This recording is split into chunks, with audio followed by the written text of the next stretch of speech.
கிராமத்தில் நமக்கு என்னங்க இல்லை, சுகாதாரமான காற்று, சுத்தமான தண்ணி, நமக்கு தேவையான காய்கறிகள், பால், தயிர், மோர் இப்படின்னு உங்களுக்கு நகரத்தில் என்னென்ன கிடைக்குதோ அது அனைத்துமே வந்து கிராமத்தில் கிடைக்குதுங்க.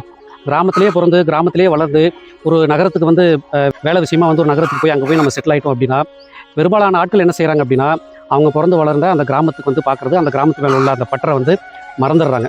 நாகரிகத்திலேருந்து ஆரம்பித்து மற்ற எல்லா விஷயத்துலையுமே வந்து நீங்கள் வந்து நகரத்தை விட கிராமம் வந்து எந்த வகையிலையுமே வந்து குறைஞ்சது இல்லைங்க. கிராமத்தில் கிடைக்கிற அந்த அமைதியான சூழ்நிலை, நீங்கள் வந்து எவ்வளோதான் நீங்கள் பணம் கொடுத்து எவ்வளோ பெரிய நகரத்தில் இருந்தீங்கனாலும் வந்து நிச்சயமாக வந்து அந்த அமைதி நிச்சயமாக கிடைக்காது. அதுக்காக வந்து நீங்கள் எல்லாருமே வந்து நகரத்தை வந்து காலி செஞ்சுட்டு கிராமத்துக்கு வரணும் அப்படின்ட்டு சொல்ல வரல. எல்லாருமே வந்து அவங்கவுங்க தொழில் சம்மந்தமாகவோ அவங்க வேலை சம்மந்தமாகவோ கிராமத்துலேருந்து வந்து நகரத்துக்கு வந்து நம்ம இடம்பெயர்ந்திருப்போம்.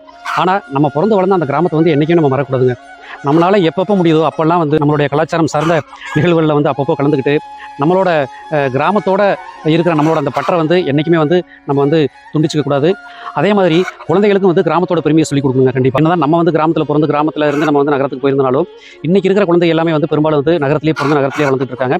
அவங்களுக்கு வந்து கிராமத்தை பற்றிய பெருமைகளும், கிராமத்தை பற்றிய அந்த சிந்தனைகளும், கிராமத்து மனிதர்களை பற்றிய அந்த ஒரு அன்பும் பண்பும் இதை பற்றி வந்து நம்ம வந்து பெரும்பாலும் வந்து அவங்களுக்கு தெரியாது. அவங்களுக்கு வந்து கிராமத்தோட பெருமையை பற்றி சொல்லிக் கொடுக்க வேண்டிய கடமை நமக்கு இருக்குது. நாம் பிறந்த மண்ணையும் மரபையும் மாண்பையும் கலாச்சாரத்தையும் மறப்பது நம்ம வந்து நம்மளை பெற்றெடுத்த தாயை மறப்பதற்கு சமம்.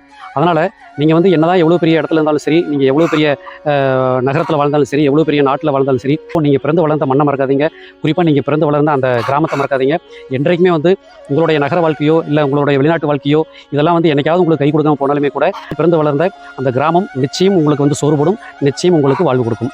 வயலும் வாழ்வும் கொண்ட கிராமம் என்றைக்குமே சொர்க்கம்தான்.